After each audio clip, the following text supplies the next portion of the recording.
Sa mga taong hindi po nakakalimot po mag-subscribe, naniniwala po akong sila ay may natatanging busilag at may mabubuting kalooban.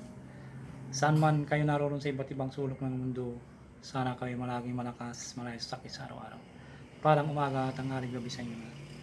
At sa mga ngayon lamang po nakatuklas ng aking YouTube channel, Liwangan ng Pangasinan, huwag na po kayo magtubiling pindutin ng subscribe, like, and share. At pakipindot na rin po ang bell icon para palagi po kayong updated sa aking mga isusunod na mga video. At pagkakulog ko po sa inyo lahat, aking manalalaman po na panggamot sa spiritual at physical na karamdaman. Nandito po lamang po matutuklasan sa Liwangan ng Pangasinan. Pakatanda po lamang, gamitin po lamang sa kabutihan, huwag sa kasamaan. Gamitin upang makatulong sa mga taong nangangailangan. Huwag pong ipagyabang at panatiling magpakumbaba sa isa't isa, magtulungan, magbigayan, hindi sa lahat magmahalan.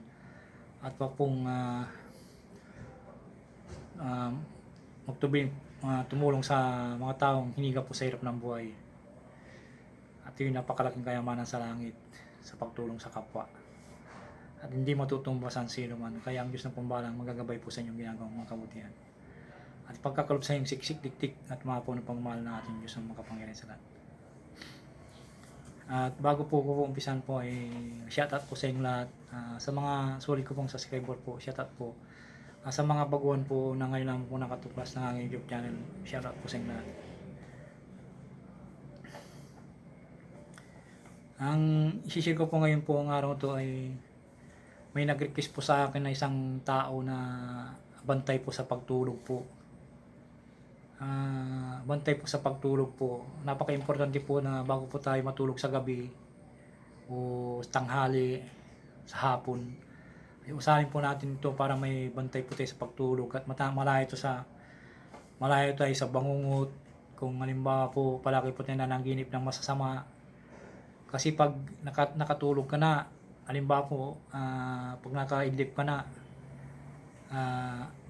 aburido yung mga espiritu na masasama, gusto nila sumapi sa isipan mo na gusto kang ikon po para magkaroon ka ng kon po, gusto kang linlangin o sumapi sa isipan po para kasi karamihan po ng mga espiritu ay may mabubuti, may masasama. Karamihan po ay mga masasama na mga espiritu. Gusto nila kung natutulog na yung isang tao, yung kaluluwa mo po, papasukin nila para bangungutin ka o bigyan ka ng panpo para ikaw ay mamamatay. Ang gustong-gusto ng mga masamang espiritu at demonyo. Kaya ipagkakalog ko po sa inyo to bago kayo matulog po. Magdasal po kayo ng isang Ama namin, ang Baginong Maria, luwalhati, sumasampalataya. At isunod po yung orasyon po ng tatlong bihis po. Usalin po lamang sa isip po, ay po sa dibdib bago matulog sa gabi o araw po. Napaka-importante po. Nandito na yung request mo na palagi mong nagko-comment po sa akin. Taga Sambales po ito, taga Sambales po nagre-request po ito sa akin na nagko-comment kung may orasyon daw ako sa bantay sa pagtulog. Nandito na i-con ko po sa inyo para malaman po rin nyo ng mga iba na hindi nyo po na pakikinggan po, nakikita po. Pakakal ko po sa inyo.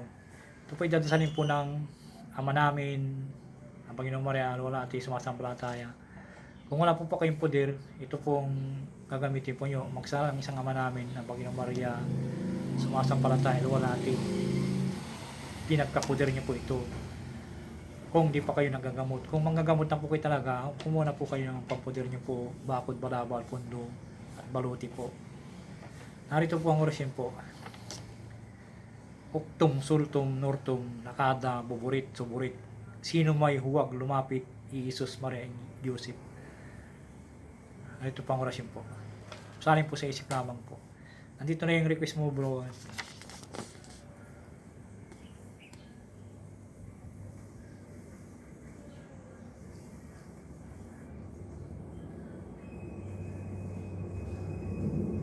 Napaka-importante po na bantay sa pagtulog natin. Hindi lang sa hindi sa lang spiritual o kung po ito, kundi physical po, pwede po ito na gagamitin po bantay sa pagtulog. Kahit na mga masasamang loob, hindi pwede dito ay tiyak na masusupil sila. Sana po ipakaingatan po, i-share nyo po sa iba para may magagamit po sila.